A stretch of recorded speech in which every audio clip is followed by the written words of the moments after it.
This is a flyover image of the nearly 1,000 people that took their lives and the lives of their children on November 18th in 1978 by drinking a toxic mixture of Kool-Aid and cyanide under the instruction of Reverend Jim Jones.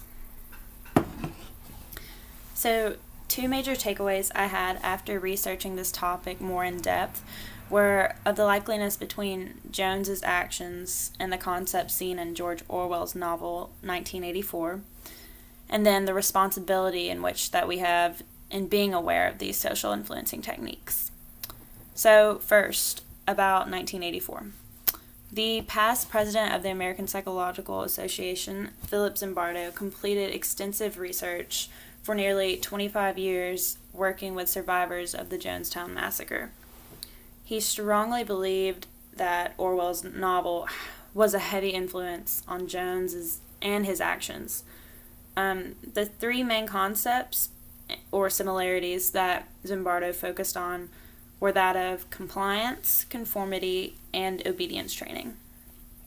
In the novel, the main character stands up against his system of government, much like how Jones wished to do against the United States in moving his temple to South America.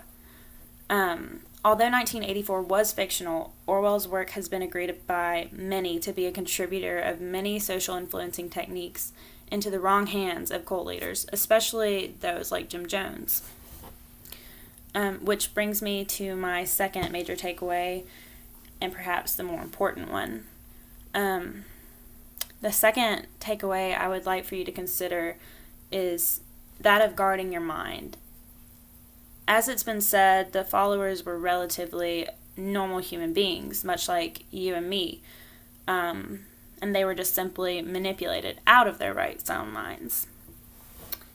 These things are easy for us as students in a social psychology class, learning of these techniques, for us to think, well, there's no way that many people could become so far gone and deceived as to do that. But they did, as you saw in the image earlier. And Zimbardo made a point in his cult studies that whenever you let yourself believe that it can't happen to you, that's when you're most at risk.